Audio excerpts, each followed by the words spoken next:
राजा और रंक। बहुत अरसा पहले जब राजा हेनरी आठवां लंदन पर राज्य करता था, एक अजीब घटना हुई। दो लड़के पैदा हुए, एक ही दिन, एक ही समय। एक का जन्म हुआ एक महल में और इस तरह से वो राजकुमार बन गया। दूसरे का जन्म एक गरीब परिवार में हुआ और इस तरह वो एक गरीब व्यक्ति बना। इस गरीब का परिवार महल से कुछ ही दूरी पर था। उन दिनों ये बहुत ही अफसोसनाक स्थिति थी, जबकि राजकुमार एडवर्ड को सर्वोत्तम भोजन और परिधान मिलता, पर वो गरीब जिसका नाम था टॉम, उसे एक जून के खाने के लिए भी भीख मांगनी पड़ती थी और वो चिथड़ों के सिवाय कुछ और नहीं पहन पाता था। जैसे जैसे वो दोनों बड़े हुए, एक और संयोग से पर्दा उठने वाला था। उन दोनों लड़कों में जो असाधारण समानता थी। टॉम, तुम बेकार के लड़के, तुम आज मेरे लिए कुछ नहीं लाए। पिताजी, मैं भीख नहीं मांगना चाहता। तुम सोचते हो कोई भीख मांगना चाहता है? बेवकूफ कहीं के। अगर तुम भीख नहीं मांगोगे तो हम क्या खाएंगे? अगर तुम्हारा ऐसा रवैया है तो तुम्हें महल में जन्म लेना चाहिए था। तुम एक कंगाल घर में पैदा क्यों हुए? मुझे कहाँ पैदा होना है इसका फैसला मैं कैसे कर सकता हूँ? ओ, बकवास बंद करो बदतमीज लड़के। दफा हो जाओ और मेरे लिए कुछ पैसे लेकर आओ। टॉम के जीवन में केवल एक ही अच्छी बात थी और वे थे प्रोफेसर एंड्रूज, जो करीब ही एक स्कूल में पढ़ाते थे। वो हर सप्ताह अपने साथ अलग अलग पुस्तकें लाते और टॉम को प्रोत्साहित करते कि वो पढ़े। किताबें इंसान का सबसे अच्छा मित्र होती हैं टॉम। वो किसी भी परिस्थिति में तुम्हारा मार्गदर्शन करती हैं। मैं जानता हूँ जीवन तुम्हारे लिए कठिन है। नहीं, आप नहीं जानते, कोई नहीं जानता। मुझे बताइए प्रोफेसर, मैं महल में क्यों नहीं पैदा हुआ? मैं अपनी पूरी जिंदगी कंगाल नहीं बना रहना चाहता। ये इंसाफ नहीं है। किसने कहा कि तुम्हें कंगाल बने रहना होगा सिर्फ इसलिए कि तुम एक कंगाल घर में पैदा हुए हो? लेकिन ये ऐसा ही तो होता है ना। एक गरीब का बच्चा गरीब होता है और राजा का बच्चा राजकुमार या राजकुमारी होती है। पर जैसे जैसे हम बड़े होते हैं, हम कुछ और बनना चुन सकते हैं। दरअसल हम चुन सकते हैं जो भी हम बनना चाहें। इस बात का मुझे जवाब दो। अगर मैं तुम्हें दो विकल्प दूं कि या तो तुम गरीब बनो या लालची बेईमान व्यक्ति बनो, तो तुम क्या बनना चाहोगे? अगर दूसरा विकल्प ये है कि बेईमान व्यक्ति बनना पड़ेगा, तो मेरे लिए बेहतर होगा कि मैं गरीब ही बना रहूं और ईमानदार रहूं। बिल्कुल। अब देखा तुमने, तुम हमेशा चुन सकते हो। कोई फर्क नहीं पड़ता कि तुम्हारा जन्म महल में हुआ है या कुटिया में। नेक और ईमानदार बनने में साहस लगता है टॉम, और मैं जानता हूँ कि तुम साहसी हो। मुझे तुम पर भरोसा है। धन्यवाद। एक दिन टॉम खाने की तलाश में दूर निकल आया। कुछ मील चलने के बाद वो महल पहुंच गया। वो अपने आगे एक लंबा और विशाल भवन देखकर हैरान रह गया। वो उसके गिर्द गया और झाड़ियों से उसने छुपकर देखा। उसे करीब से देखने के लिए उसने राजकुमार एडवर्ड को अपने खिलौनों के साथ खेलते देखा।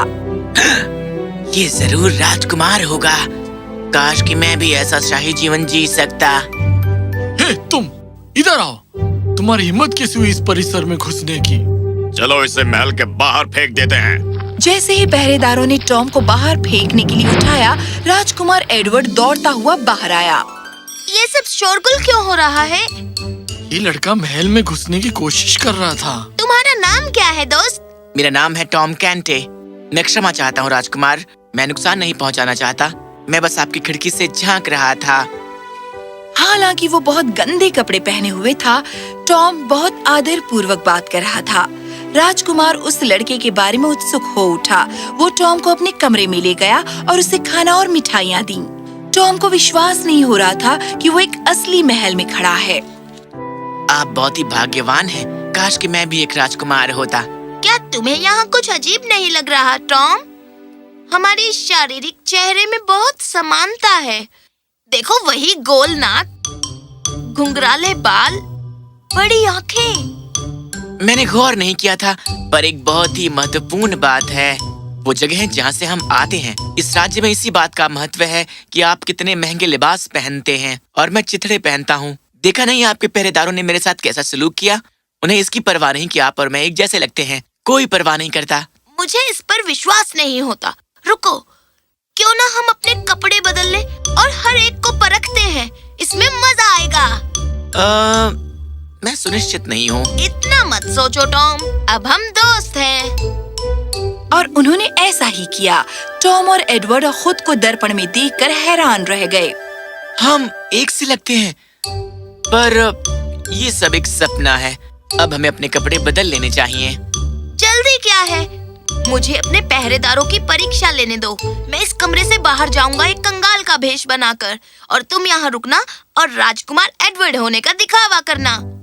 लेकिन कहीं अगर ऐसा हुआ कि... चिंता मत करो टॉम, सब ठीक हो जाएगा। मैं अब जाता हूँ।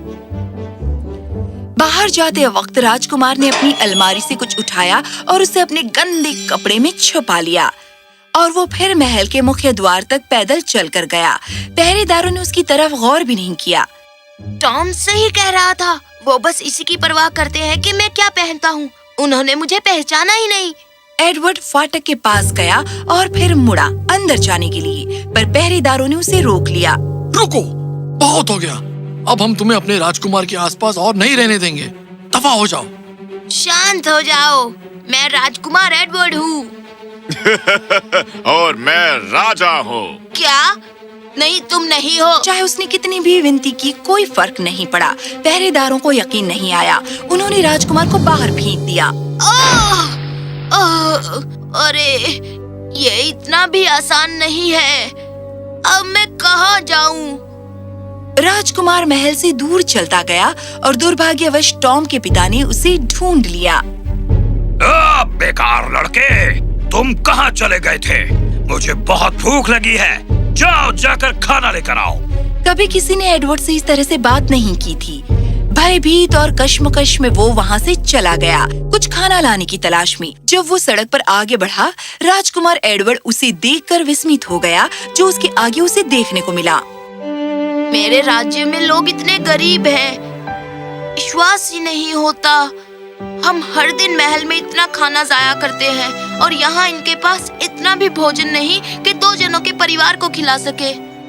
इस बीच टॉम ने अपने आसपास हर एक को विश्वास दिलाने की कोशिश की कि वो राजकुमार एडवर्ड नहीं है, पर कोई सुनने को तैयार नहीं था।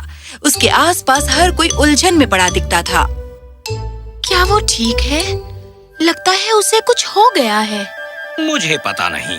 मैंने उससे इंग्लैंड की वो महान मोहर मांगी थी, और उसने ये कहकर मुझे जवाब दिया कि वो इसके बारे में कुछ नहीं जानता। वो राजकुमार है। उस मोहर को सुरक्षित रखना उसका कर्तव्य है। वो कैसे ये नहीं जानता? मुझे क्षमा करना, पर क्या ये संभव हो सकता है कि वो भूल गया हो, उसी तरह जिस तरह लगता है कि भूल गया है कि वो राजकुमार एडवर्ड है? कोई कंगाल टॉम वॉम नहीं। ओ प्रभु, ये तो भयंकर होगा। हर गुजरते दिन के साथ राजा का स्वास्थ्य बिगड़ता जा रहा है, और उसका बेटा अपनी याददाश्त खो बैठता है। प्रभु, इस राज्य को बचा लो। टॉम चाहता था कि एडवर्ड महल में जल्दी वापस आए, पर साथ ही साथ वो ये भी जान गया कि उसे अपने राज्य की देखभाल करनी होगी जब तक कि असली राजकुमार वापस नहीं आता। आखिरकार राजकुमार एडवर्ड उसका दोस्त था, और वो उसे निराश नहीं करेगा। टॉम बुद्धिमान और सयाना था। उसने शक्ति से अपने कर्तव्य संभाल लिए और जल्दी ही सब सीख लिया। महल में हर कोई उस पर धीरे धीरे भरोसा करने लगा, और वो अपने राजकुमार से प्रेम करने लगे। वो अच्छा पढ़ा लिखा लड़का था। वो ज्ञान जो उसने उस किताबों से प्राप्त किया था, जो उसे प्रोफेसर एंड्रू ने दी थी, उसने उनका अच्छे से इस्तेमाल किया। उसकी बुद्धिमत्ता की तारीफ की गई। वो सबके प्रति विनम्र और उदार था। सब कुछ ठीक चल रहा था, जब तक कि एक दिन एक अफसोसनाक घटना न घट गई। राजा हेनरी 8वां का देहांत हो गया। महल ने राजा के लिए शोक मनाया। मुझे बहुत अफसोस है आपकी इस क्षति के लिए। अब समय आ गया है कि आपका राज्याभिषेक किया जाए। क्या? पर जल्दी क्या है? इस राज्य के लोगों को तुम्हारी जरूरत है, और तुमने काफी सीख लिया है। ये करना ही होगा। मैं राज्याभिषेक समारोह का इंतजाम करता हूँ। टॉम को यहाँ महल में रहना पसंद था, पर वो भली भांति जानता था कि ये उसका जीवन नहीं है जो उसे जीना है। वो राजा का मुकुट नहीं पहनना चाहता था। उसने अपने आदमियों को बाहर सड़क पर भेजा राजकुमार एडवर्ड को ढूंढने के लिए, पर क्योंकि पहरेदारों को मालूम नहीं था कि किस गरीब लड़की की तलाश की जाए, वो हमेशा वापस आते बिना कोई खबर लाए। टॉम राजकुमार के लिए चिंतित हो रहा था, जबकि हर रात टॉम अपने पूरे हृदय से इसकी कामना करता कि राजकुमार वापस लौटे। एडवर्ड अब एक और मुसीबत में फंस गया। एक बार सड़क पर चलते हुए एडवर्ड को 2 बदमाशों ने पकड़ लिया, जिन्होंने उसे चोरी करने पर मजबूर किया। हालांकि एडवर्ड ने असल में चोरी नहीं की थी, पर उसे जेल में डाल दिया गया। उस दिन उसे अदालत में ले जाया जाना था। एडवर्ड तैयार था इससे भी बदतर हालात के लिए, पर अनपेक्षित योर ऑनर, एक गलती हुई है। मेरे पहरेदारों ने इस लड़के को चोर समझकर पकड़ा है, पर इसने कुछ नहीं चुराया। मैं आपसे आग्रह करता हूँ कि आप इसे जाने दें। एडवर्ड को रिहा कर दिया गया। उसने उस दयावान व्यक्ति का धन्यवाद किया और उससे एक छोटी सी विनती की। मेरे पास एक बहुत ही महत्वपूर्ण संदेश है जो महल ले जाया जाना चाहिए। कल राजकुमार एडवर्ड का राज्याभिषेक हो रहा है। क्या आप मुझे तुरंत महल ले जा सकते हैं? उस व्यक्ति ने एडवर्ड पर विश्वास नहीं किया, पर क्योंकि वो स्वयं राज्याभिषेक के समारोह में शामिल होना चाहता था, वो राजी हो गया एडवर्ड को साथ ले जाने के लिए। अगले दिन महल के अंदर हर कोई इकट्ठा हुआ था अपने नए राजा की जय जयकार करने के लिए। हम सब के लिए ये एक ऐतिहासिक दिन है। आज हम अपने नए राजा की ताजपोशी करेंगे, किंग एडवर्ड की। ये राजा एडवर्ड, ये राजा एडवर्ड। हर कोई बहुत उत्साहित था। जैसे ही ताज टॉम के सिर पर रखे जाने वाला था, नहीं, रुको, मैं हूँ असली राजकुमार एडवर्ड। क्या? तुम्हारी हिम्मत कैसे हुई? अपने कपड़ों की तरफ देखो। पहरेदारों, इसे गिरफ्तार कर लो। नहीं, छोड़ो मुझे, मुझे जाने दो। पहरेदारों, पीछे हट जाओ। वो सच कह रहे हैं लॉर्ड सेंट जॉन। वो राजकुमार एडवर्ड हैं और मैं हूँ टॉम कैंटे। मैंने आपको ये बताने की कोशिश की थी, पर आपने मेरा विश्वास नहीं किया। ये कैसे संभव है? अगर अभी भी आप हमारा विश्वास नहीं करते तो ये लीजिए। क्या कोई इंग्लैंड की महान मोहर के बारे में चिंतित नहीं है? मैं ये अपने साथ ले गया था जब महल से बाहर गया था। राजकुमार एडवर्ड और टॉम ने पूरी घटना सुनाई। हर कोई इसे सुनकर विस्मित हो गया कि उनका असली राजकुमार बाहर सड़कों पर भटक रहा था। मैं क्षमा प्रार्थी हूँ राजकुमार। मैंने आपको ढूंढने की बहुत कोशिश की। कृपया अपना स्थान ग्रहण कीजिए एक राजा के रूप में। टॉम, तुम मेरे सच्चे दोस्त हो। तुमने निष्ठापूर्वक मेरे कर्तव्य निभाए जब मैं बाहर था।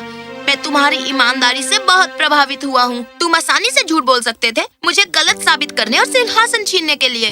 महाराज, मैं एक कंगाल का बेटा हो सकता हूँ, पर एक बेईमान व्यक्ति होना नहीं चुन सकता। मुझे बहुत सौभाग्य प्राप्त हुआ है तुम्हें जानकर टॉम। क्या तुम मेरे व्यक्तिगत सलाहकार का पद स्वीकार करोगे?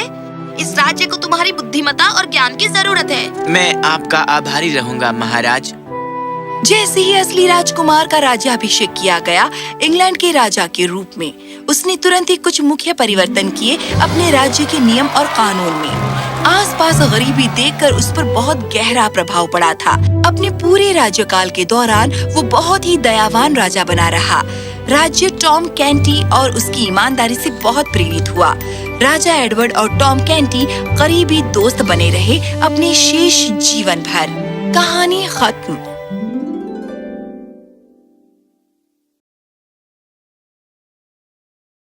Happy Prince. एक बार स्वर्ग में ईश्वर ने अपने 2 सेवक को ऐसे ही बैठे हुए देखा। वो बहुत उदास दिख रहे थे। सुनो, ये स्वर्ग है। यहाँ तुम इतनी दुखी क्यों हो? आखिर तुम्हारे दुख का कारण क्या है? हमारे पास कोई काम नहीं है। हम बेकार भी हैं और इसीलिए दुखी भी।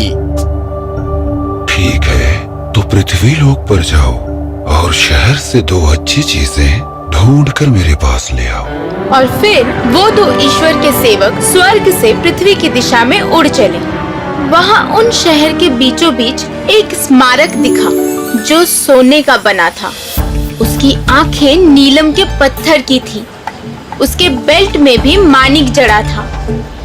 वो सब के लिए खुश कैसे रहा जाता है इसका उदाहरण था और इसलिए उसे हैप्पी प्रिंस कहा जाता था। ओ मेरी प्यारी बच्ची, तुम रो क्यों रही हो? तुम्हें खुश रहना चाहिए उस हैप्पी प्रिंस की तरह। जल्द ही ठंड का मौसम आ गया। शाम ढल रही थी और एक पक्षी रात के लिए आशियाना ढूंढ रहा था। वो स्मारक के पास पहुंचा और सोचने लगा, मैं आज की रात इस पुतले के पाँव के तले गुजारूंगा। मुझे यहाँ ठंड बिल्कुल नहीं लगेगी। और पंछी मूर्ति के पास आकर बस गया, दोनों पाँव के बीच। कुछ देर बाद पानी का एक बूंद पंछी पर आ गिरा। पंछी ने आसमान की तरफ देखा, लेकिन आसमान बिल्कुल साफ था। ये पानी का बूंद कहाँ से आ गिरा? बरसात भी नहीं हो रही। फिर एक और बूंद पंछी पर आ गिरा। पंछी हैरान रह गया। उसने दूसरी जगह ढूंढने को सोचा, लेकिन तभी उसने कुछ ऐसा देखा जिससे वो हैरान हो गया। मूर्ति की आंखों से आंसू बह रहे थे। हे, तुम रो क्यों रहे हो? तुम तो हैप्पी प्रिंस हो ना? हाँ था, पर अभी नहीं। क्यों? क्या हुआ? जब मैं जिंदा था तब मैं बहुत खुश था। राजमहल में रहता था और मैंने बाहर की दुनिया देखी भी नहीं थी। दिन में अपने बाग में खेलता था और शाम को नाचता गाता था। मैं हर दूसरे इंसान की तरह था। मेरे पास भी एक दिल था जैसा तुम्हारे पास है। मैं अपना जीवन महल में बड़ी खुशी से बिताता था। महल के 4 दीवारों के बाहर क्या हो रहा है मुझे मालूम ही नहीं था। मैं अपनी छोटी सी दुनिया में बहुत खुश था, इसलिए लोग मुझे हैप्पी प्रिंस बुलाते थे। पर अब जब मैं मर चुका हूँ, मुझे शहर में इतनी ऊंचाई पर रखा है कि मैं महल के बाहर की सारी दुनिया देख सकता हूँ। मैं लोगों को और उनकी तकलीफों को भी देख सकता हूँ। मेरा दिल धातु का बना है, फिर भी मैं उनके दुख दर्द को महसूस कर सकता हूँ। मुझे बहुत रोना आता है। ओह, पर तुम अब क्यों रो रहे हो? मैं एक औरत को देख रहा हूँ जो शहर से थोड़ी ही दूर पर रहती है। गरीब होने के कारण अपने बच्चों को खाना भी नहीं खिला पा रही है, क्योंकि वो रानी की दासी के लिए कपड़े सिल रही है। महल में शाम के जश्न के लिए छोटे बच्चे बीमार हैं और भूख से रो रहे हैं। बच्चों की माँ के पास खाने के लिए कुछ भी नहीं है, इसलिए वो सिर्फ उन्हें नदी का पानी ही पिला पाती है। ओह, ये तो दुख की बात है। क्या तुम उसे ये लाल पत्थर दे आओगे, क्योंकि उसे इसकी जरूरत है। पर मुझे तो इजिप्ट जाना है। मेरे सारे मित्र वहाँ की ओर चले गए। यहाँ सर्दी है और वहाँ गर्म मौसम है। प्लीज तुम ये काम कर दो, तुम्हारी बड़ी मेहरबानी होगी। ठीक है, आज रात में तुम्हारे साथ रुकता हूँ। कल सुबह मैं उसे दे आऊँगा। धन्यवाद मेरे दोस्त। सुबह होते ही पंछी ने राजकुमार से हीरा निकाला और उड़ चला। राजकुमार के बताए हुए दिशा पर पंछी शहर के ऊपर से गुजरा। फिर राजमहल के ऊपर से पंछी ने कुछ लड़कियों को नाचते देखा और एक खूबसूरत लड़की को खिड़की के पास खड़े देखा। काश मुझे अपना ड्रेस 1-2 दिन में मिल जाता। उस औरत को मेरा ड्रेस सिलने में इतना टाइम क्यों लग रहा है? पंछी शहर के ऊपर से गुजरा, फिर एक नदी पार की और एक गांव के पास पहुंचा, जहां वो औरत अपनी छोटे से घर में सो रही थी। पंछी ने वो लाल हीरा टेबल पर रखा, फिर उस कमरे में गया जहां बच्चा सो रहा था। पंछी के लहराते पंखी ठंडी हवा से बच्चे को अच्छी नींद आई। इसके बाद पंछी वापस शहर की दिशा में उड़ा। उड़ते उड़ते वो थक गया और अपनी प्यास बुझाने के लिए नदी के पास आया। जब पंछी नदी से पानी पी रहा था, तब एक लेखक ने उसे देखा और सोचा, ओह, ये पक्षी अभी भी यहीं है। लगता है ये गर्म मौसम वाले देश नहीं गया। ये ठंड का मौसम इसके लिए अच्छा नहीं है, फिर भी ये उसका सामना कर रहा है। मुझे भी इससे कुछ सीखना चाहिए। हालांकि मैं भूखा हूँ, फिर भी मैं ये कहानी पूरी करूँगा। पंछी वापस राजकुमार के पास उड़ चला और लेखक अपनी कहानी सोचते हुए घर की ओर चल पड़ा। बड़ी अजीब बात है, मुझे इतनी ठंड में भी गर्मी का एहसास हो रहा है। ये गर्मी आज तुम्हारे किए हुए अच्छे कामों की वजह से है। हाँ, तुम सही बोल रहे हो। मैं कल इजिप्ट जाऊंगा। प्लीज तुम मत जाओ, मैं तुमसे एक और काम कराना चाहता हूँ। मगर क्यों? अब क्या बाकी है? यहाँ के शहर से दूर मैं एक लेखक को देख रहा हूँ जो कहानी लिख रहा है। वो अपनी कहानी पूरी नहीं कर पा रहा है।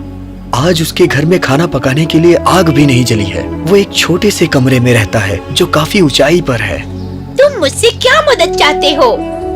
तुम मेरी एक आंख निकालकर उसे दे दो। हाँ? तुम्हारी आंख? मैं ये नहीं कर सकता। देखो, ना मत कहना। भारत में ये नीलम बहुत महंगा है। ये लेखक को अपनी जिंदगी बिताने में मदद करेगा। ठीक है, आज रात में यहीं रुकूंगा और कल सुबह उस लेखक के पास जाऊंगा। अगले दिन सुबह पंछी ने राजकुमार की एक आंख निकाली और लेखक के घर की ओर उड़ चला। उसे घर आसानी से मिल गया और घर की छत से अंदर गया। लेखक अपनी टेबल पर सिर रखकर आराम कर रहा था। पंछी ने वो नीलम उसकी टेबल पर रखा और उड़ गया। लेखक ने वो नीलम का पत्थर देखा। लगता है मेरे किसी शुभचिंतक ने मुझे ये तोहफा दिया है। धन्यवाद मेरे अनजान दोस्त। वो लेखक ये कीमती नीलम पाकर बहुत खुश हुआ। जब शाम होते ही चांद निकला तब पंछी राजकुमार के पास पहुंचा। मैंने तुम्हारा काम कर दिया। अब मैं कल सुबह इजिप्ट चला जाऊंगा। क्या तुम मेरे साथ एक रात और रुक सकते हो? सुनो राजकुमार, यहाँ सर्द और बढ़ने वाली है और इजिप्ट में गर्म मौसम है। मुझे जल्द से जल्द वहाँ जाना होगा। सिर्फ एक बार उस प्यारी छोटी लड़की की जिंदगी का सवाल है। एक छोटी लड़की की जिंदगी? हाँ, एक छोटी लड़की वहाँ चौराहे पे अंडे बेच रही थी। तभी उसके सारे अंडे गिर गए और फूट गए। अब उसके पास घर जाने के लिए भी पैसे नहीं हैं। उसके पिता उसे डांटेंगे अगर वो बिना पैसों के घर गई तो। लेकिन मैं उसकी मदद कैसे कर सकता हूँ? मेरी दूसरी आंख भी निकालो और उस लड़की को दे दो। उसके पिता ये पत्थर बेचकर अच्छे पैसे कमा सकते हैं। इससे वो उस बच्ची को काम पर नहीं भेजेंगे, बल्कि उसे पढ़ने के लिए स्कूल भेजेंगे। नहीं, नहीं, मैं तुम्हारे साथ रहूंगा, लेकिन मैं तुम्हारी दूसरी आंख नहीं निकाल सकता। फिर तुम कैसे देख सकोगे? ना मत कहो, ये काम कर दो प्लीज। पंछी को राजकुमार की दूसरी आंख निकालने से बड़ा दुख हुआ। उसने वो नीलम का पत्थर ले जाकर उस लड़की के हाथ में रख दिया। लड़की वो कीमती पत्थर देखकर बहुत खुश हुई। कितना खूबसूरत कांच का टुकड़ा है। और वो अपने घर लौट गई। पंछी भी राजकुमार के पास लौटा। उसे राजकुमार के लिए बहुत दुख हुआ, क्योंकि अब राजकुमार की आंखें बिल्कुल नहीं थी। तुम बहुत ही अच्छे राजकुमार हो। मैं इजिप्ट नहीं जाऊंगा। नहीं, अब तुम्हें इजिप्ट जाना ही होगा, नहीं तो यहाँ की सर्दियों में तुम्हारा रहना मुश्किल हो जाएगा। नहीं, मैं तुम्हें छोड़कर नहीं जाऊंगा। और पंछी वहाँ रह गया। उसने राजकुमार को कई कहानियाँ सुनाकर उसका मनोरंजन करता रहा। राजकुमार को भी कहानी सुनने में मजा आता था। मेरे प्यारे दोस्त, जरा शहर के ऊपर उड़ के मुझे ये बताओ कि शहर में क्या हो रहा है। पंछी ने शहर के ऊपर उड़ान भरी और फिर वापस लौटकर उसने राजकुमार को जो कुछ भी देखा वो बता दिया। रईस लोग खा रहे हैं, जश्न मना रहे हैं, और दूसरी तरफ गरीबों का खाना नहीं मिल रहा है, रहने को जगह नहीं है। मैंने कुछ छोटे बच्चों को देखा जो ठंड को सहन कर रहे थे। वो एक पुल के नीचे रह रहे थे, लेकिन गार्ड ने उन्हें वहाँ से भी भगा दिया। मैं सोने से बना हुआ हूँ। जाओ, मेरा सोना उन सारे गरीबों में बांट दो। उनको किसी तरह का कष्ट नहीं होना चाहिए। पंछी ने राजकुमार के पुतले से सारा सोना निकाल लिया और जरूरतमंदों को बांट दिया। उनको सोना मिलने से बहुत खुशी हुई। अब मैं कुछ खा पाऊंगी। हाँ, मैं भी कुछ खा पाऊंगा। मैं भी कुछ खा पाऊंगा। मैं भी अब कुछ खा पाऊंगा। तभी बर्फ की बौछार हुई। पूरा शहर बर्फ के चादर में लिपट गया था। वो पंछी इस भारी बर्फ और सर्द को बर्दाश्त नहीं कर पाया और एक रात वो चल बसा। जब राजकुमार को दूसरे दिन इस बात का पता चला तो उसके अंदर से कुछ टूटने की आवाज हुई। ये उसके दिल के टूटने की आवाज थी। जब लोगों ने उस मूर्छित पंछी को राजकुमार के पैरों के पास देखा तो उन्होंने इसकी शिकायत की। कुछ अधिकारी उस राजकुमार के पास आ गए। राजकुमार तो बहुत ही खराब दिख रहे हैं। हाँ, ये राजकुमार नहीं बल्कि एक भिखारी दिख रहा है। और पैरों के पास मरा हुआ ये पंछी, जल्दी इस गंदगी को साफ कर दो। मुझे लगता है इस पुतले को यहाँ से हटा देना चाहिए और कोई दूसरा ला देना चाहिए। उन्होंने उस पुतले को हटाकर उसे जला दिया, मगर पुतले का टूटा हुआ दिल नहीं जला, इसलिए उन्होंने उसे फेंक दिया। कुछ दिन बाद दोनों सेवक अपने साथ 2 चीज लेकर पहुँचे और ईश्वर को भेंट स्वरूप दे दी। तुम लोग मेरे लिए क्या लाए हो? उनके पास वो पंछी और टूटा हुआ दिल था। ईश्वर ने उनसे पूछा कि यही क्यों है सबसे अच्छी चीजें? तो सेवक ने जवाब दिया कि ये दिल उस पुतले वाले हैप्पी प्रिंस का है। तुम दोनों ने बहुत अच्छा काम किया। सच में ये दोनों ही चीजें सबसे अच्छी हैं। मैं इन्हें अपने बाग में रखूंगा। ये पंछी सुरीला गाना गाएगा और ये हैप्पी प्रिंस मेरे सुनहरे शहर की शोभा बढ़ाएगा।